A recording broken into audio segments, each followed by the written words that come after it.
Live from KSAT 12, the news at 5:30 starts right now. New at 5:30, a San Antonio police officer sent to the hospital. The suspect accused in that case on the run. That story coming up. Plus, fans.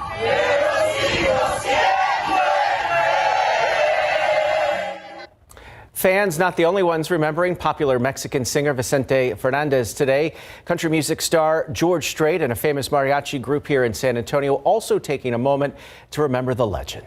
And an outbreak of deadly tornadoes in the South and Midwest. We have a crew on the scene. The latest developments in a moment, but first.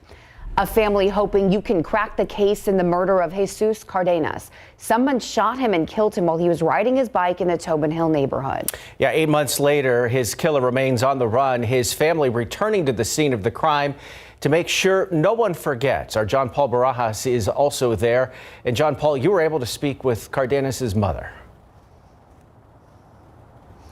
Tim, Courtney, I was, and it was here off the corner of East Evergreen Street and East Evergreen Court where 38-year-old Jesus Cardenas was killed in cold blood on April 12th around 2 a.m. Now, on the 12th of every month, his mom comes back here to lay flowers, and in this case, put up Christmas wreaths so people don't forget about what happened. I miss him and I love him.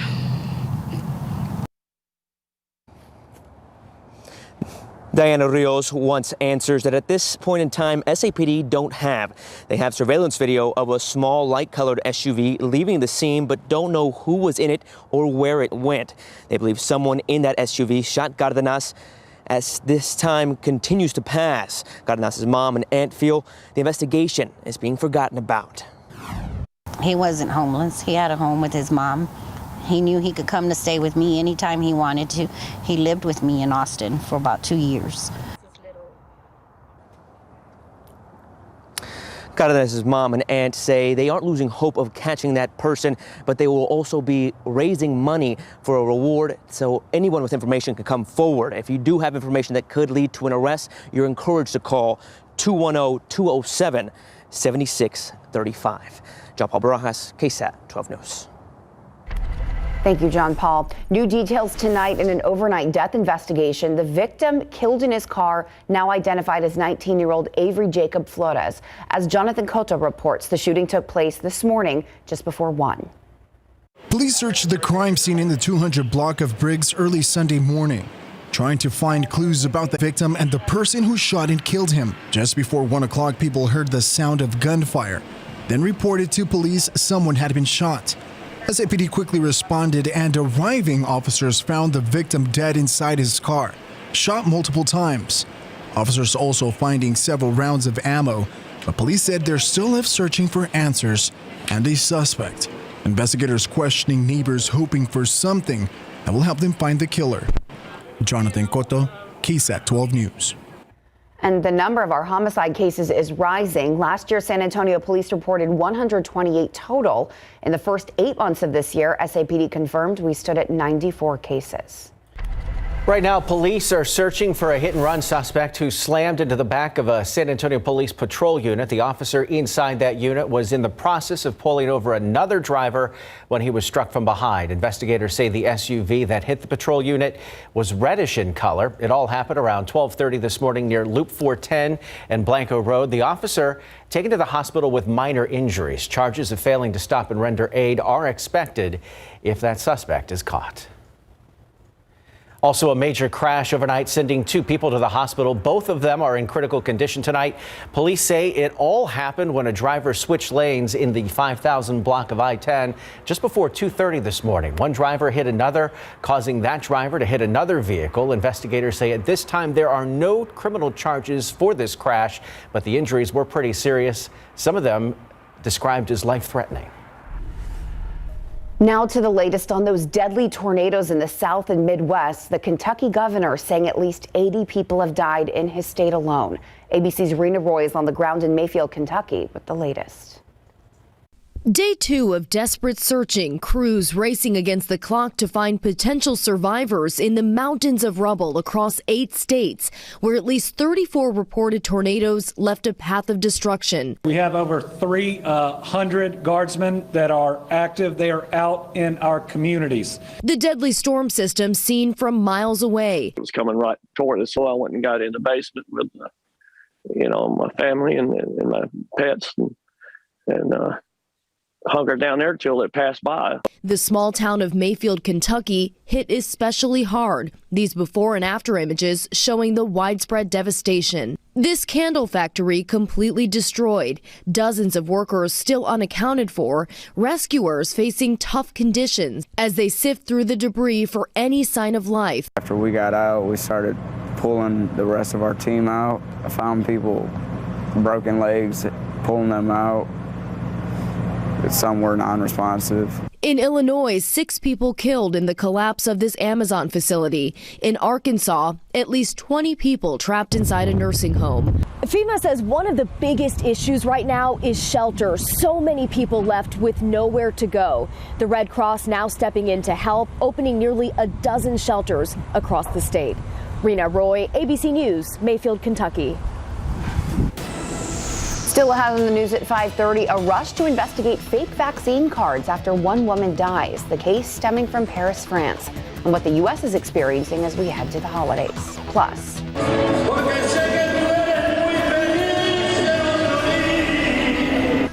the voice of Vicente Fernandez being remembered after his passing today. Memories also being shared right here in San Antonio, the local mariachi group who was keeping the Mexican singer in their thoughts. That's next.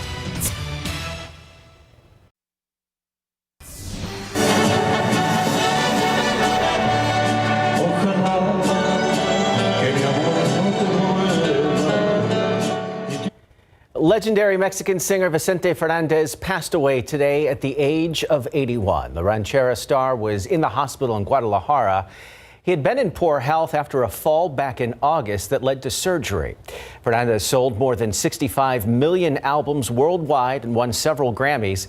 He also has a star on the Hollywood Walk of Fame. Today, mariachis in Mexico City performed in the singer's honor. Many also gathered outside the singer's ranch in Guadalajara. Here in San Antonio, the famed Mariachi Compañías de America also honoring Fernandez's memory. They shared memories and pictures of the singer on their Facebook page, even calling him a friend. The local group also recalled visiting Fernandez's ranch near San Antonio, saying they felt like family. country music singer George Strait also offering his condolences. On Twitter, he called the king of ranchera his hero. Strait covered Fernandez's song El Rey back in 2009 in his album Twang. Turning now to the pandemic, concerns growing after a woman showed hospital staff a fake vaccine card before dying in that hospital. The case happened in Paris, France, leading to an investigation into fake COVID-19 health passes. So far, there are more than 400 investigations into the networks providing those counterfeit passes. The hospital where the woman died says they would have given her an antibody treatment had they known she was not vaccinated. Here in the U.S., more than half the country has confirmed cases of the Omicron variant. Early anecdotal reports seem to indicate those infected are experiencing mild illness, but scientists caution it's way too soon to know what the long-term effects will be. Here in San Antonio, the Delta variant remains the prominent variant.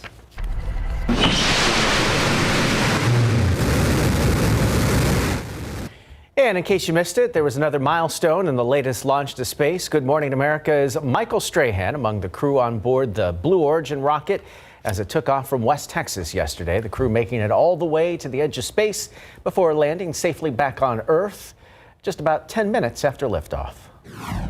You realize how small you really are. Just see the curvature, the atmosphere, blue, the Earth. Just, it was too short. Strahan not done. He says he will gladly go up to the moon if he's invited so he can complete a moonwalk.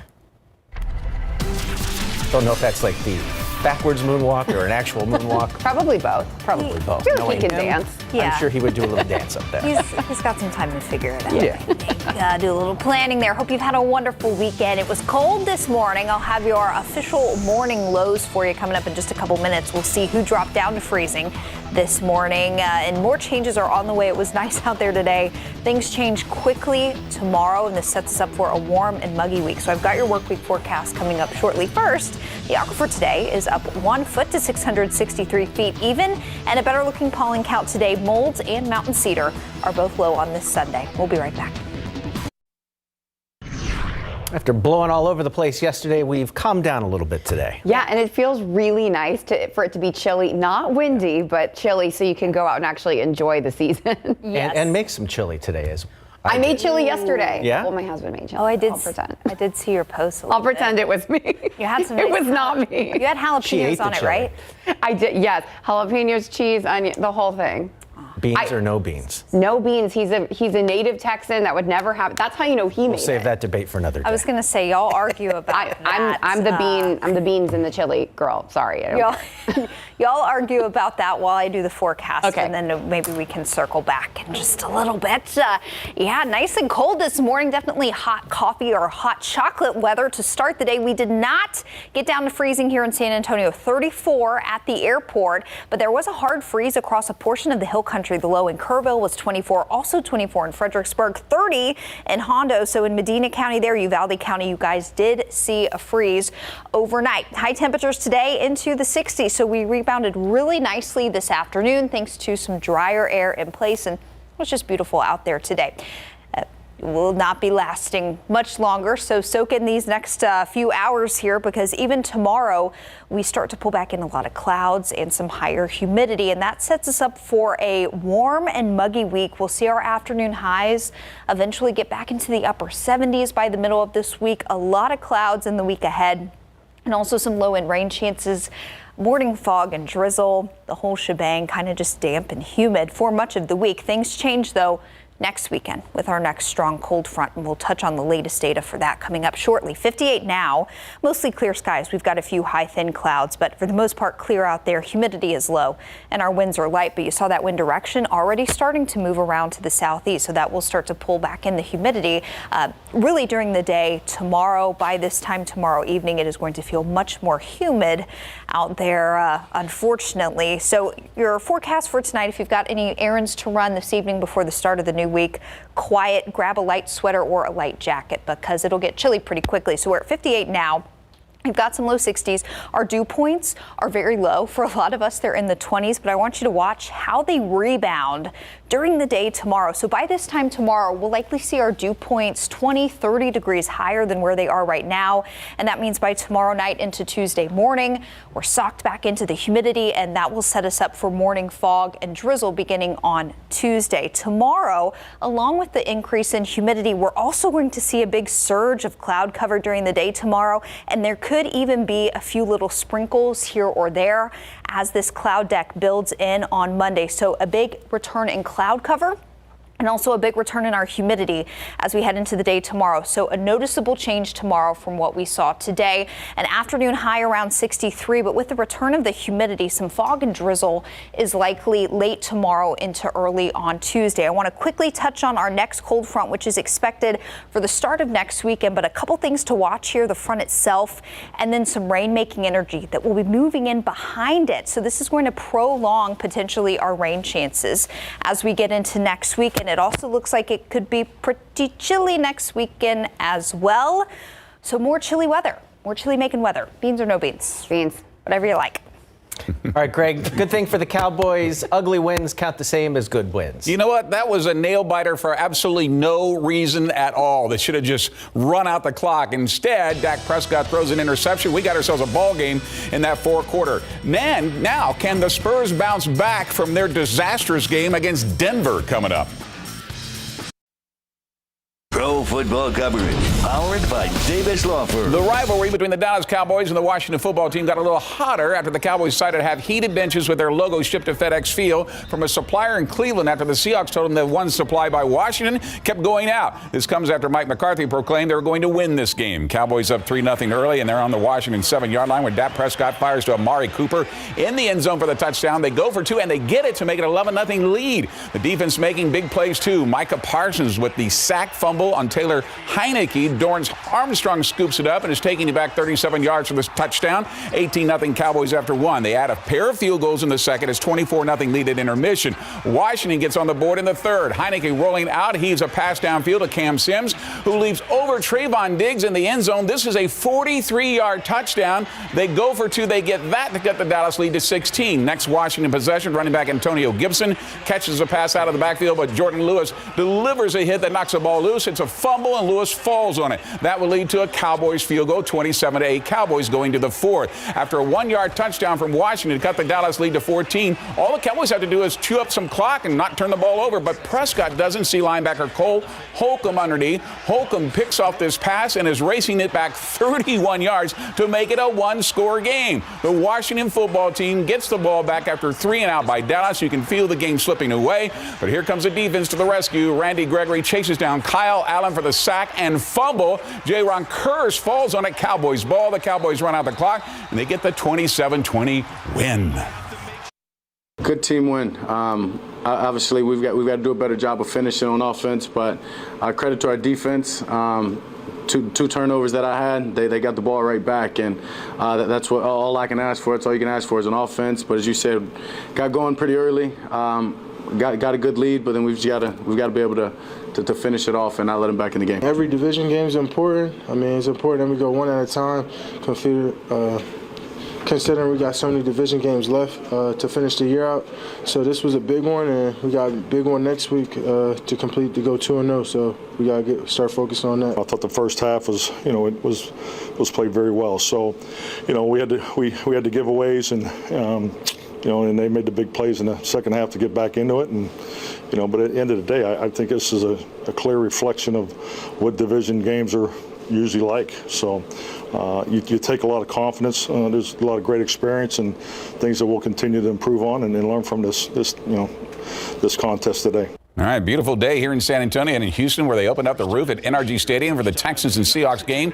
Davis Mills making the start here. First drive for the Texans. First and goal from the Seattle 5-yard line. Mills avoiding the pressure, rolls out, finds Brevin Jordan wide open in the back corner of the end zone. 7-0 Houston. Seattle is up 16-10 now. Houston's Guy Fairbairn attempting a career-long 61-yard field goal just before the half, and it's good. Texas only down 3 at the break. Fourth quarter now. Texas down 14. Seahawks running back Rashad Penny puts the game out of reach. A 47-yard touchdown run makes it 33-13. Houston drops their third straight, 33-13. The final falling to 2-11. Fun to get back out there, obviously, out there leading the team. But like you said, I felt like we started off hot, built some momentum up early in the first half, and then just got to be able to sustain that throughout the game. I thought it was great. He came out and, like you said, started fast. His energy was great. He made great decisions. Just got to continue to find ways to build off that and keep heading in the right direction. All right, next up for the Texans, it'll be a road trip to Jacksonville, a chance to win a game finally. And for the Dallas Cowboys, it'll be also another road trip. This will be to the New York Football Giants. The Denver Nuggets know how to bounce back after getting drilled by the Spurs on Thursday night at the AT&T Center, 123-111. They returned the favor by routing the Spurs last night, 127-112. The blowout victory comes after the Nuggets, by the way, got off the day off here in San Antonio following their 6-game and a 7-game road trip and capped off their 14 days away from home with a big-time win. Now, one of the lone bright spots for the Spurs was a play of Keldon Johnson, who was back in the starting lineup after missing one game after rolling his ankle over teammate Jakob Poeltl in the loss to the Knicks. Johnson was able to knock down his first shot, a 3 from the wing, and he was just getting warmed up. Johnson started off red hot with his third 3, now going 5 for 5 from the field in the first half. But the Nuggets started to dominate in the second quarter, hanging 44 points in the Spurs, including the buzzer beater from Monte Morris, and the Spurs are down 16 at the break. The Nuggets would blow it open in the third. Nikola Jokic with the 3. Denver's lead is now up to 23. Great ball movement. Jokic to Aaron Gordon. Back to Jokic for the slam. It's a 20-0 run. The Nuggets will go up 30, and Pop this empties the bench, knowing they have to play again tonight against New Orleans. After the game, Johnson admitted he dodged a bullet with his ankle injury. I initially thought it was really, really bad when I first did it. Obviously, when I got back here, kind of calmed down and stuff.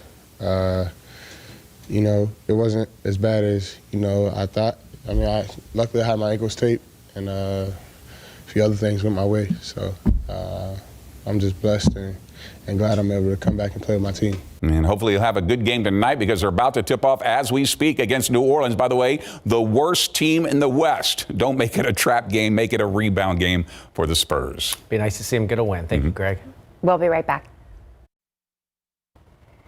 We'll move on from the Beans discussion, but it's going to be nice out. It is going to be nice. We used up all of our words. We don't have much time left, so we'll see you on the other side on the Night Beat. Until then, have a good evening.